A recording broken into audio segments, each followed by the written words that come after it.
மலையில் மர வீடு. துணி ரொம்பவும் ஏழை. தினமும் ஏதாவது கூலி வேலைக்கு போனா மட்டும்தான் அவளுடைய வீடே நடக்கும். ரெண்டு பேரும் சிச்சுவோட வீட்ல தான் வாடகைக்கு இருந்தாங்க. துணிக்குருவிக்கு ஊரோட எல்லையில ஒரு சின்ன இடம் இருந்துச்சு. அந்த இடத்துக்கு நடுவுல ஒரு பெரிய மரம் ஒண்ணு இருந்துச்சு. அங்க காய்கறி செடி வளர்க்கணும் அப்படின்னா அந்த மரத்தை எடுத்தாகணும். ஆனா துணிக்கு அந்த மரம் ரொம்ப பிடிக்கும், உசுரும் கூட. அதனால அதை விட்டுறதுல அவளுக்கு மனசு இல்ல. ஒரு நாள் ஊருக்கு நடுவுல துணிக்குருவி உக்காந்துகிட்டு இருக்கும் போது அங்க மகிக்கழுகும் சோட்டுக்கிளியும் வந்தாங்க. துணி, ஒரு முக்கியமான விஷயம் பேசலான்னு தான் இங்க வந்திருக்கேன். எத்தனை நாளைக்கு இந்த சிச்சு காக்காவோட வாடகை வீட்டுல இருந்துகிட்டு நீ கஷ்டப்பட்டுக்கிட்டு இருப்ப? ஊரோட எல்லையில தான் அவ்வளவு பெரிய இடம் இருக்கு இல்லையா? அந்த இடத்துல நீ எப்படியும் காய்கறி செடியை வளர்க்க போறதும் கிடையாது. அது சும்மா எதுக்கு இருக்கணும்? பேசாம அந்த இடத்த எனக்கு கொடுத்துடு. உனக்கு எவ்வளவு தேவையோ அவ்வளவு பணத்தை நான் கொடுக்கறேன். ஆமா துணி, மகி கொடுத்தது நல்ல ஐடியா தானே. மகி கொடுக்கற பணத்தை வச்சு நீ ஊருக்கு நடுவுல ஒரு பெரிய வீட்டையும் கட்டிக்கலாம். இல்லனா ஏதாவது ஒரு வியாபாரத்தையும் ஆரம்பிச்சுக்கலாம். அந்த சிச்சு காக்கா கிட்ட மாட்டிக்கிட்டு கஷ்டப்படுறியே, அந்த கஷ்டத்துல இருந்து உனக்கு விடுதலையாவது கிடைக்கும்ல. துணிக்குருவி யோசிச்சு பார்த்துட்டு, மகி, சோட்டு, நீங்க சொன்னது என்னமோ சரியாதான் இருக்கு. எனக்கு இப்ப பணத்தோட தேவை அதிகமா தான் இருக்கு. சரி, ஒருவேளை நான் பணத்துக்காக அந்த இடத்த உங்களுக்கு நான் வித்துட்டேனா, அந்த இடத்துக்கு நடுவுல ஒரு பெரிய ஆலமரம் இருக்கே, அத அப்படியே விட்டுடுவீங்களா இல்ல வெட்டிடுவீங்களா? அட என்ன துணி, இது பைத்தியக்காரத்தனமான கேள்வியா இருக்கு. நான் பணத்தை கொடுத்து அந்த இடத்த வாங்க போறேன் அப்படின்னா அங்க விவசாயம் செய்யணும் அப்படிங்கறதுக்காக தானே. குறுக்கல மரம் இருந்தா என்னால எப்படி விவசாயம் செய்ய முடியும்? அப்படி பார்த்தா அந்த மரத்தை நான் நிச்சயமா வெட்டிதானே ஆகணும். அதை கேட்டு துணிக்குருவி கோவமா, அப்படின்னா அந்த இடத்த நான் விற்க மாட்டேன் மகி. அந்த மரம் எனக்கு தாய் மாதிரி. நான் சின்ன வயசுல இருந்து பாத்துக்கிட்டு இருக்கிற மரம். என் கஷ்டம், சுகம், துக்கம் எல்லாத்துலயுமே அந்த மரம் இருந்திருக்கு. அந்த மரத்தை வெட்டுறதுல எனக்கு விருப்பம் இல்ல. அதனால உங்களுக்கு அந்த இடத்த என்னால கொடுக்க முடியாது. துணி, நீ ரொம்ப பைத்தியக்காரத்தனமா பேசிக்கிட்டு இருக்க. ஒரு மரத்துக்காக உனக்கு வர வேண்டிய வருமானத்தை நீ இழந்துகிட்டு இருக்க. அந்த மரத்தை வச்சுக்கிட்டு நீ என்ன பண்ண போற? அதுக்கு அந்த மரத்தை வெட்டினா வெட்டிட்டோன்ட்டு மகிக்கு நீ அந்த இடத்த விக்கிறதுதான் நல்லது. எனக்கு பணம் வரலனாலும் பரவாயில்ல சோட்டு. நான் கூலி வேலை செஞ்சுக்கிட்டு இப்படியே கஷ்டப்பட்டாது என் வாழ்க்கையை நான் வாழ்ந்துருவேன். ஆனா பணத்துக்காக அந்த மரத்தை வெட்ட சொன்ன மட்டும் நான் ஒத்துக்க மாட்டேன். எனக்கு அந்த மரம் ரொம்ப பிடிக்கும். அப்படி துணிக்குருவி கராரா சொன்னதுனால மகிக்கழுகும் சோட்டுக்கிளியும் வேற வழி இல்லாம அங்கிருந்து போயிட்டாங்க. அன்னைக்கு சாயந்தர நேரமும் ஆச்சு. அப்போ துணி ரொம்ப கவலையா அவ வீட்டுல உக்காந்துக்கிட்டு வாடகை கட்டுறதுக்கு என்ன பண்றது அப்படின்னு யோசிச்சுக்கிட்டு இருந்தா. இன்னொரு பக்கம் சிச்சு காக்கா துணிக்கிட்ட வாடகை கேட்கணும்னு சொல்லி ரொம்பவும் கோவமா துணியோட வீட்டுக்கு வந்துச்சு. சிச்சு காக்கா ரொம்ப கோவமா, என்ன துணி, நானும் பாத்துக்கிட்டே இருக்கேன். இன்னைக்கு நாளைக்குன்னு என்னை ஏமாத்திக்கிட்டே இருக்க. எத்தனை நாளாச்சு நீ வீட்டு வாடகையை கொடுத்து? இப்ப ஒழுங்கு மரியாதையா என் வீட்டு வாடகையை கொடுக்க போறியா இல்ல உன்னையும் பொண்ணு புஜ்ஜியையும் கழுத்து பிடிச்சு வெளியில தள்ளவா? ஒரு முடிவுக்கு வா. துணிக்குருவி ரொம்ப கவலையா, சிச்சு கோச்சிக்காத, எனக்கு சரியா வருமானமே வரமாட்டேங்குது. கொஞ்ச நாளா கூலி வேலையும் இல்ல. அதனாலதான் உன்னோட வாடகை என்னால சரியா கொடுக்க முடியல. எனக்கு இன்னும் கொஞ்சம் அவகாசம் கொடுத்துரு. எப்படியாவது நான் வாடகையை கொடுத்துடுறேன். புஜ்ஜியும் அழுதுகிட்டு, ஆமா அத்தை, அம்மா தினமும் வேலைக்காக ரொம்பவே கஷ்டப்பட்டுக்கிட்டு இருக்காங்க. ஆனா எங்கேயும் அவங்களுக்கு வேலை கிடைக்க மாட்டேங்குது. ப்ளீஸ் எங்களை வெளியில தள்ளிடாதீங்க. அதெல்லாம் எனக்கு தெரியாது. ஊருக்குள்ள ஒழுங்கா வாடகையை கொடுக்கறதுக்கு ஆட்கள் நிறைய பேர் இருக்காங்க. இன்னும் உங்ககிட்டயே என்னால மல்லு கட்டிக்கிட்டுலாம் இருக்க முடியாது. ஒழுங்கா நீங்க வீட காலி பண்ணிட்டீங்கன்னா நான் வேற யாருக்காவது வாடகை கொடுப்பேன். ஊர்ல எல்லாரும் என்ன கஞ்ச பிஸ்தாரின்னு சொல்றாங்க. ஆனா என்னோட கஷ்டம் யாருக்கு தெரியுது சொல்லு? துணி புஜ்ஜி ரெண்டு பேருமே எவ்வளவுதான் கெஞ்சி கேட்டாலும் சிச்சு காக்கா கோவமா அவங்க பொருட்களை எல்லாத்தையுமே வெளியில தூக்கி எறிஞ்சு அவங்க ரெண்டு பேரையும் வீட்டை விட்டு அனுப்பிடுச்சு. துணி புஜ்ஜி ரெண்டு பேரும் வேற வழி இல்லாம ஊரோட எல்லையில இருக்கிற அவங்க எடுத்துக்கிட்ட வந்தாங்க. அங்க அந்த மரத்தோட நிழல்ல அவங்க ரெண்டு பேரும் சோகமா உட்காந்துக்கிட்டு இருந்தாங்க.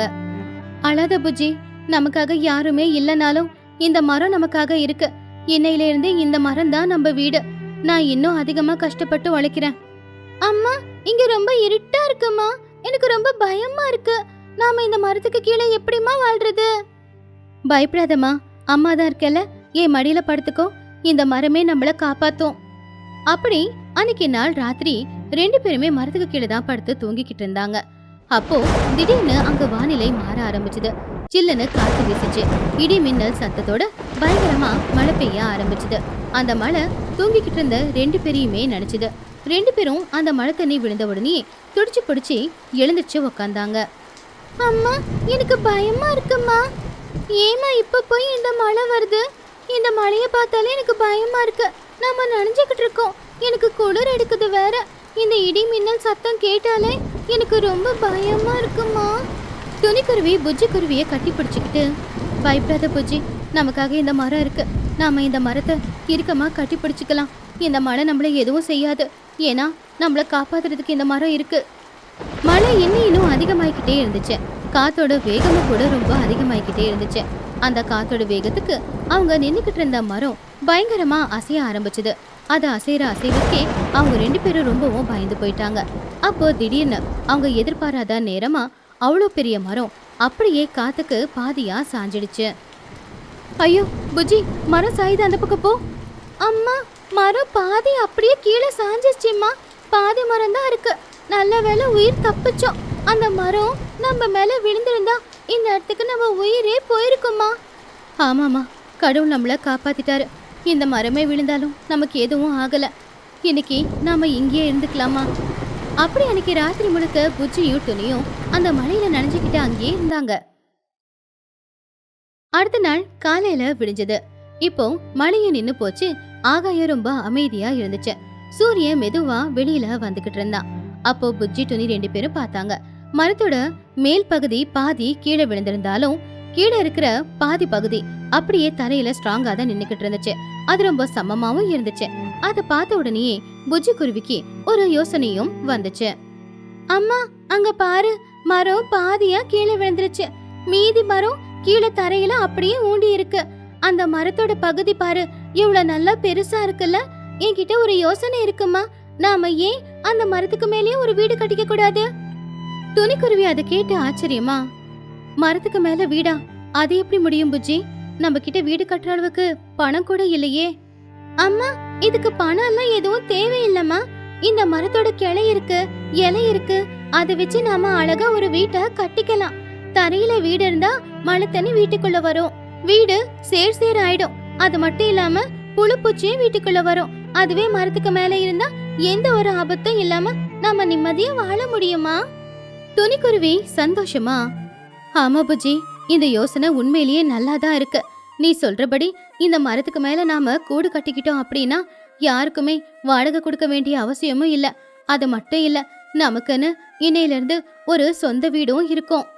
அப்படி துணி புஜ்ஜி ரெண்டு பேருமே ஒரு முடிவெடுத்து அந்த மரம் விழுந்து போன மரத்தோட கிளை, இலை, அப்புறம் தூரத்துல இருந்து கொண்டு வந்த புல்லு, மூங்கில் கொம்பு, இது எல்லாத்தையுமே வச்சு அந்த மரத்துக்கு மேல ஒசரமா அழகா ஒரு பெரிய வீட்டையும் கட்டினாங்க. அந்த வீட்டுக்கு ஏறி போறதுக்காக படியையும் கட்டினாங்க. உள்ள போய் பார்க்கும்போது அந்த வீடு உண்மையிலேயே ரொம்ப பெருசாதான் இருந்துச்சு. பாத்தியா புஜ்ஜி, நம்ம வீடு எவ்வளவு பெருசா இருக்குன்னு. இனிமே யாருமே இந்த வீட்டை விட்டு நம்மள வெளியில துரத்த முடியாது. இந்த வீடு நமக்கு எப்பவுமே துணையா இருக்கும். ஆமாமா, இந்த வீடு எனக்கு ரொம்ப பிடிச்சிருக்கு. இங்க இருந்து பார்த்தா ஊர் முழுக்க நல்லா தெரியுது. ஏன் சில்லுன்னு காத்து கூட வீசுதுமா. அப்படி அவங்க ரெண்டு பேருமே அந்த புது வீட்டுல சந்தோஷமா வாழ ஆரம்பிச்சாங்க. இப்படியே சில நாட்கள் போச்சு. மழை காலம் வந்துச்சு. ஒரு நாள் பயங்கரமா மழை காத்தோட பெஞ்சுக்கிட்டு இருந்துச்சு. ஆனா ஒசரத்துல அவங்க வீடு இருக்கிறதுனால அவங்களுக்கு எந்த ஒரு பிரச்சனையும் இல்ல. உள்ள மழையோட எந்த தாக்கமும் இல்லாம அம்மா பொண்ணு சந்தோஷமா வாழ்ந்துகிட்டு இருந்தாங்க. ஆனா மழை அதிகமானதுல ஆத்து தண்ணி எல்லாமே பொங்கி ஊருக்குள்ள வர ஆரம்பிச்சுது. ஏன் துணி புஜ்ஜி ரெண்டு பேரும் இருக்கிற இடத்துக்கும் கூட தண்ணி மெதுவா வர ஆரம்பிச்சுது.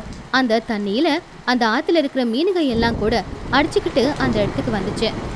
அம்மா, அம்மா கொஞ்சம் கீழே பாரு, ஆத்து தண்ணி எல்லாமே நம்ம வீட்டுக்கு கீழே வந்துச்சுல. அதுல நிறைய மீனுங்களும் வந்திருக்குமா. அந்த மீனுங்க எகிரி எகிரி குதிச்சுக்கிட்டு இருக்கு பாருமா. அட ஆமா புஜ்ஜி, நிறைய மீன் இருக்கு. கடவுள் நமக்காக சாப்பாடும் அனுப்பியிருக்காரு போல. இரு, நான் போய் மீனுங்களை பிடிச்சிட்டு வரேன். அம்மா, நானும் வரேம்மா. எனக்கு மீன் பிடிக்கிறதுனா ரொம்பவே பிடிக்கும். துணி புஜ்ஜி ரெண்டு பேருமே மரத்தை விட்டு கீழே இறங்கி அந்த தண்ணியில அடிச்சுக்கிட்டு வந்த மீனுகளை எல்லாத்தையும் பிடிச்சிக்கிட்டு கூடையில போட்டுக்கிட்டாங்க. அன்னைக்கு அவங்களுக்கு தேவைப்படுற அளவுக்கு மீனை பிடிச்சி அதை சமைச்சு ரெண்டு பேருமே வயிறார சாப்பிட்டுக்கிட்டு இருந்தாங்க. அப்போ அம்மா செஞ்சு கொடுத்த மீன் குழம்ப சாப்பிட்டு புஜ்ஜி, அம்மா, இந்த மீன் குழம்பு ரொம்ப சூப்பரா இருக்குமா. இந்த மழை பெய்யும் போது நம்மளுடைய புது வீட்டுல உக்காந்துக்கிட்டு இந்த மீன் குழம்பு சாப்பாடு சாப்பிடும் போது சொர்க்கமே கண்ணுக்கு தெரியுதுமா. அதை கேட்டு துணிக்குருவி ரொம்பவும் சந்தோஷமா கண்ணுல கண்ணீரோட, ஆமா புஜ்ஜி, ஒரு நாள் நம்ம வாடகை கூட கட்ட முடியாம எவ்வளவு கஷ்டப்பட்டுக்கிட்டு இருந்தோம். ஆனா இப்ப பாரு, நம்ம சொந்த வீட்டுல நம்ம நிம்மதியா வாழ்ந்துகிட்டு இருக்கோம். இங்க நம்மள கேள்வி கேட்கறதுக்கு யாருமே இல்ல. அந்த இயற்கையே நமக்கு வீடு கொடுத்தது மட்டும் இல்லாம நமக்காக சாப்பாட்டையும் கொடுத்துருக்கு. ஆமாம்மா, சிச்சு அத்தை நம்மள வீட்டை விட்டு வெளியில அனுப்பிட்டாங்க அப்படின்ற கவலை எனக்கு இப்ப சுத்தமா இல்ல. ஏன்னா அவங்களால இப்போ நமக்கு ஒரு புது வீடே கிடைச்சிருக்குமா.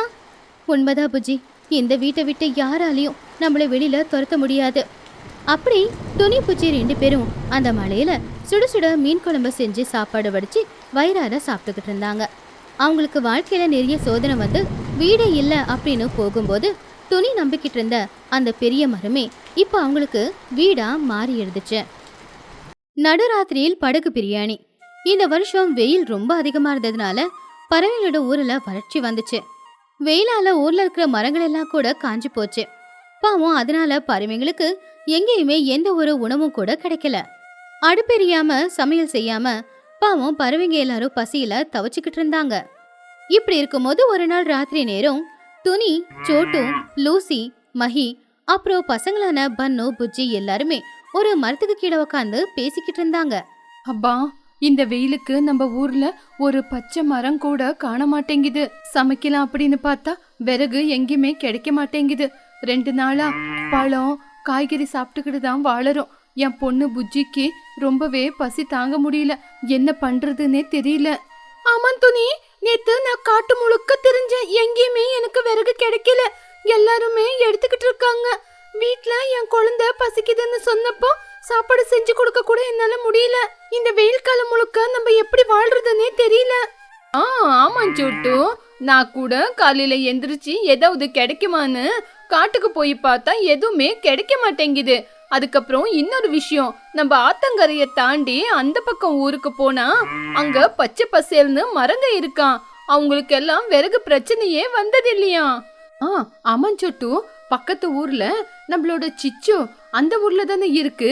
அந்த ஊருக்காரங்களுக்கு விறகுக்கு எந்த பிரச்சனையும் இல்லையாமா. அது மட்டுமா, நம்ம சிச்சு எவ்வளவு நல்லா சமைக்குவா. ஆஹா, அவ சமையல் பத்தி யோசிச்சாவே அப்படியே இப்பவே சாப்பிடணும் போல இருக்கு. லூசி, ஐடியா என்னமோ நல்லாதான் இருக்கு. சிச்சு கிட்ட சொல்லி அவங்க ஊர்ல விறகுக்கு எந்த பிரச்சனையும் இல்லையே, இந்த ஊர்ல இருக்கிற நம்மளுக்கு ஒவ்வொரு நாளும் சமைச்சு கொடுக்க சொல்லலாம். அப்படி சமைச்சு கொடுக்கற சிச்சுவுக்கு எவ்வளவு காசு ஆகுதுன்னு நம்ம பார்த்துட்டு அந்த காசை கொடுத்துடலாம். துணி, நீ சொல்றது எல்லாமே சரிதான். ஆனா அந்த ஊர்ல வெயில பயங்கரமா அடிக்குமே. பகல் நேரத்துல அந்த ஊருக்கு போறது இருந்தாலே பயமா இருக்கு. எப்படி போறது? ஐயோ, போறதுக்கு எந்த பிரச்சனையும் இல்ல சோட்டு. நம்ம கிட்டதான் படகு இருக்குல்ல, பக்கத்து ஊருக்கு நம்ம படகுலயே போயிட்டு வந்துடலாம். எதுக்காக இன்னும் டைம் வேஸ்ட் பண்ணணும்? பசங்க இங்கே இருக்கட்டும். நான் துணி சோட்டு 3 பேரும் போயிட்டு வரோம். அப்படி துணிக்குருவி, சோட்டுக்கிளி, மகிக்கழுகு 3 பேருமே சேர்ந்து படகுல ஏறி உட்காந்துக்கிட்டு பயணத்தை தொடங்கினாங்க. அப்படி அவங்க 3 பேருமே பக்கத்து ஊர்ல இருக்கிற சிச்சு காக்காவோட வீட்டுக்கு கிளம்புனாங்க.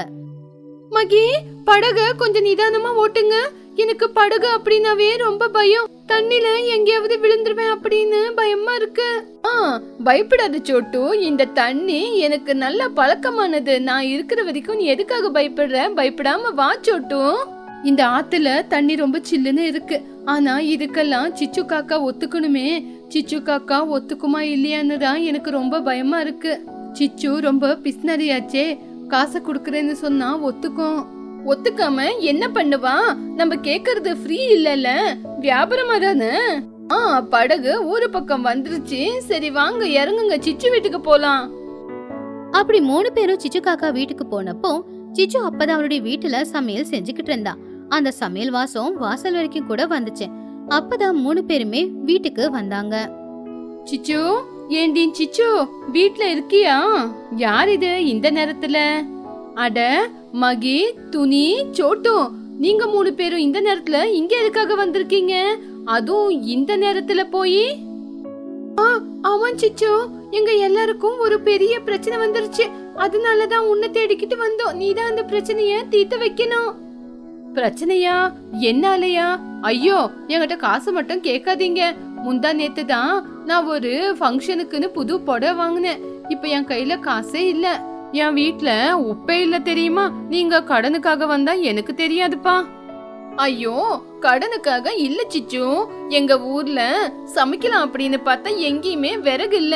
எங்க ஊர்ல எல்லாருமே சாப்பிட்டு 2 நாள் ஆச்சு. அதுக்கு தான் சமையல் செய்ய சொல்லி வந்திருக்கோம். பசங்க எல்லாரும் பசியில தவிச்சுக்கிட்டு இருக்காங்க. உங்ககிட்ட தான் விறகுக்கு பிரச்சனை இல்லையே. நீ இந்த வெயில் காலம் முடியற வரைக்கும் எங்களுக்கு சமைச்சு குடுப்பியா அப்படின்னு கேக்குறதுக்காக தான் வந்தோம். நீ தான் நல்லா சமைக்குவியே, அதனாலதான் இந்த வெயில் காலம் முடியற வரைக்கும் எங்க எல்லாருக்கும் சமைச்சு கொடு. உன் கஷ்டத்துக்கேத்த பலனை நாங்க கொடுக்கறோம். ஐயோ, நான் உங்களுக்கு சமைச்சு கொடுக்கறதா? நான் பாத்திரம் கழுவணும், சமைக்கணும், மசாலா அரைக்கணும். ஐயோ, என்னால முடியாதப்பா. இங்க பாருங்க, நான் வேணா விறகு கொடுத்துறேன், நீங்க எல்லாரும் சமைச்சுக்குங்க. என்கிட்ட இந்த விறகு பிசினஸ் கூட இருக்கு. உங்க எல்லாருக்கும் எவ்வளவு விறகு வேணும்னு சொல்லுங்க, நான் வேணாலும் உங்களுக்கு டிஸ்கவுண்ட்ல விறகு கொடுக்கறேன். என்ன சிச்சு சொல்ற? எங்களுக்கு நீ விறகு கொடுக்கறியா? ஆனா சிச்சு, நாங்க இங்க இருந்து விறகை எப்படி கொண்டு போறது? படகுல விறகு கொண்டு போறது கஷ்டம் தானே. நீ எங்களுக்கு விறகு கொடுத்தா அப்புறமா உனக்கு பிரச்சனை வந்துற போது. ஐயோ சிச்சு, நீ எங்களுக்கு விறகு கொடுக்கறேன்னு சொல்றியா? விறகு கொடுத்தா எங்களுக்கும் கஷ்டம்தான். நாங்க எல்லாரும் நைட்டு ஒருவேளை தான் சாப்பிடுவோம். பகல் நேரத்துல ஏதாவது சாப்பிட்டு பொழைச்சுக்கிறோம். நீ மட்டும் எங்களுக்கு நைட்ல சாப்பாடு செஞ்சு கொடுத்துரு, அதுக்கு நிறைய காசு கொடுக்கறோம். சிச்சு மனசுக்குள்ள, பணத்தை நிறைய கொடுக்கறீங்களா? விறகு வித்தா காசு கொஞ்சமா தான் கிடைக்கும். அதே சமையல் செஞ்சு வித்தா காசு 2 மடங்கு அதிகமா கிடைக்கும். காய்கறி குறைவான விலைக்கு எங்க கிடைக்கும்னு எனக்கு மட்டும் தானே தெரியும். குழம்ப கொஞ்சம் தண்ணி மாதிரி வச்சு கொடுத்துறேன். சரி சரி, நீங்க கேட்டதுக்கு நான் செஞ்சு கொடுக்கறேன். நீங்க எல்லாருமே சாப்பாடுக்கு கஷ்டப்படுறது என்னால பார்க்க முடியல. என் மனசு வெண்ணையாச்சே, அதனாலதான். எந்த ஒரு கண்டிஷன் இருக்கு. என்னது கண்டிஷன்? என்ன கண்டிஷன் சொல்லு சிச்சு. இங்க பாருங்க, டெய்லி காய்கறி குழம்பு, பொரியல், ரசம் அப்படின்னு என்னால செய்ய முடியாது. என்னால செய்ய முடியறதெல்லாம் ஒண்ணுதான். உங்க எல்லாருக்கும் பிரியாணி செஞ்சு கொடுக்கறேன். நான் பிரியாணி நல்லபடியா செய்வேன்ல, அதுதான் செய்ய முடியும். அதுக்கப்புறம் அன்னன்னைக்கு காசு அன்னன்னைக்கு கொடுத்துடணும். கடன் சொன்னா எனக்கு பிடிக்காது. அட, பிரியாணியா? இவ்வளவு பசியில இருக்கிறவங்களுக்கு பிரியாணி செஞ்சு கொடுக்கறேன் அப்படின்னு சொன்னா யாராவது வேண்டான்னு சொல்லுவாங்களா சிச்சு? இங்க பாரு சிச்சு, நீ என்ன செஞ்சு கொடுத்தாலும் எங்களுக்கு அமிர்தம். நீ என்ன செஞ்சு கொடுத்தாலும் கண்டிப்பா நாங்க சாப்பிடுவோம். சரி சிச்சு, இனிமே நைட்டு 8 மணிக்கு ஆத்தங்கரை ஓரத்துக்கு பிரியாணி எடுத்துக்கிட்டு வந்துரு. நான் எல்லாருக்கிட்ட எவ்வளவு காசை வசூல் பண்ணணும் அப்படின்னு காசை வசூல் பண்ணிக்கிட்டு ஆத்தங்கரைக்கு வந்துடுறேன். உன்னோட காசுக்கு மோசம் ஆகாது சிச்சு. சூப்பர். நாளையில இருந்து சிச்சு காக்காவோட படகு பிரியாணி ரொம்ப சூப்பரா இருக்கும். அப்புறம் இன்னொரு விஷயம், நீங்க படகுல தானே வரீங்க, ஒரே தடவை என்னோட பாத்திரத்தை கழுவி திருப்பி கொடுத்துருங்க. மஹி சிரிச்சுக்கிட்டே, நீ ரொம்ப புத்திசாலித்தனமா தான் யோசிக்கிற. சரி, பாத்திரத்தை நாங்களே கழுகி கொடுத்துறோம். 3 பேருமே ரொம்ப சந்தோஷமா படகேறி அவங்க ஊருக்கு போய் சேர்ந்தாங்க. ஊருக்கு போனதோ எல்லார்கிட்டயும் விஷயத்த சொன்னாங்க. பசியோட இருக்கிற அவங்க எல்லாருமே பிரியாணி அப்படின்னு சொன்ன உடனே ரொம்பவும் சந்தோஷப்பட்டாங்க. அடுத்த நாள் சாயந்தர நேரம் சிச்சு காக்கா ஒரு பெரிய படகுல பெரிய பெரிய பாத்திரத்துல பிரியாணிய செஞ்சுக்கிட்டு துணியோட ஊரை நோக்கி வந்துகிட்டு இருந்துச்சு. சரியா நடுராத்திரி நேரத்துலதான் மெதுவா அந்த படகு துணியோட ஊருக்கிட்ட வந்துச்சு. ஊர்ல பெரியவங்க சின்னவங்க எல்லாருமே அந்த பிரியாணிக்காக காத்துக்கிட்டு இருந்தாங்க. அம்மா, டைம் ஆயிடுச்சு, ரொம்ப பசி எடுக்குது. இன்னும் சிச்சு அத்தை வரல, வயித்துக்குள்ள பூச்சிங்க தாளம் போடுது. ஜி, அங்க பாரு, சிச்சு அத்தை வந்துட்டாங்க. வெளிச்சம் கூட தெரியுது. பிரியாணியோட வாசனை இங்க வரைக்கும் வருது. எனக்கு பசி அதிகமாவுது. இங்க பாருங்க பசங்களா, கவலைப்படாதீங்க. எல்லாருக்கும் தேவையான அளவுக்கு சிச்சு பிரியாணி கொண்டு வரும். சிச்சு காக்கா அப்பதான் கரைய வந்து சேர்ந்தா. ஆனா அவ படகு விட்டு இறங்காமலேயே அந்த பிரியாணி டபராவோட மூடிய திறந்த உடனே அந்த வாசம் அங்கிருந்த பறவைங்களோட பசியை 2 மடங்கு அதிகமாக்குச்சு. வந்துருச்சு. உங்களுக்கு தேவையான படகு பிரியாணி வந்துருச்சு. வாங்க வாங்க, வந்து எல்லாரும் லைன்ல நின்னுகிட்டு எவ்வளவு வேணும் போட்டு சாப்பிடுங்க. எல்லாரும் சாப்பிட்டுட்டு காசை என் கையில குடுத்துட்டு போங்க. மஹிக்கழுகு பிரியாணி சாப்பிட்டு, சிச்சு எவ்வளவு நல்லா சமைச்சிருக்க. அந்த உப்பு, புளி, காரம் அந்த சிக்கன்ல எவ்வளவு நல்லா இறங்கி இருக்கு. இந்த வெயில் காலத்துல பசியில பிரியாணி சாப்பிட அமிர்த மாதிரி இருக்கு. சிச்சு, இவ்வளவு நாளா நாங்க சாப்பிட எதுவுமே இல்லாம ரொம்பவே கஷ்டப்பட்டுக்கிட்டு இருந்தோம். இந்த பசியில இன்னைக்கு நீ கொண்டு வந்து கொடுத்த பிரியாணி எங்களுக்கு எல்லாருக்கும் ரொம்பவே பிடிச்சிருக்கு. இந்த பிரியாணி செஞ்சுட்டு வந்த உனக்கு கோடி கோடி வணக்கங்க. இந்த சில்லுன்னு காத்துல இந்த ஆத்தங்கரை ஓரத்துல பிரியாணி சாப்பிட அப்பா எவ்வளவு சந்தோஷமா இருக்கு. சிச்சு பணத்தை கணக்கு பண்ணி பார்த்து, பாத்தியா துணி, உங்களுக்காக நான் எவ்வளவு நல்லா செஞ்சு கொண்டு வந்திருக்கேன். நான் என் கையால நல்ல நல்ல ரெசிபி செஞ்சு உங்களுக்காக செஞ்சு கொண்டு வந்திருக்கேன். நாளைக்குல இருந்து விலை அதிகமானாலும் எதுவுமே சொல்லக்கூடாது. டே சின்னு, நல்லா சாப்பிடுறா. எனக்கு இன்னும் கொஞ்சம் வேணும். ரொம்ப நல்லா இருக்கு, குடுக்குறீங்களா? புஜ்ஜி, இன்னும் கொஞ்சம் குடுக்கறேன். 2 ரூபா விலையை அதிகமாக்குறேன், யாருமே கோச்சிக்காதீங்க. துணி சிரிச்சுக்கிட்டே, சிச்சு 2 ரூபா தானே அதிகமா குடுக்கணும். சரி சிச்சு, இந்த சிச்சு உனக்கு தேவையான காசை எடுத்துட்டு வந்திருக்கோம். சிச்சு, வெயில் காலம் முடிஞ்சு மழை காலம் வர வரைக்கும் எங்களுக்கு சாப்பாடு கொண்டு வந்து கொடு. இந்த சிச்சு, உன் காசை வாங்கிக்கோ. சரி துணி, இந்த படகு பிரியாணி ஃபேமஸ் ஆக போகுது. உங்களுக்காக நான் கொண்டு வந்து தரேன். நீங்க காசை கொடுத்தா நான் கொடுக்காம போயிடுவேனா? என்னோட பாத்திரத்தை மட்டும் கழுவி கொடுத்துருங்க. அப்படி பசியோட இருந்த பறவைங்க எல்லாருமே பிரியாணியை சாப்பிட்டு வயிறார சந்தோஷப்பட்டாங்க. அப்படி தினமும் சிச்சு காக்கா நடுராத்திரியில படகுல பிரியாணியை கொண்டு வந்து கொடுத்து எல்லாருடைய பசியையும் தீர்த்துக்கிட்டு இருந்துச்சு.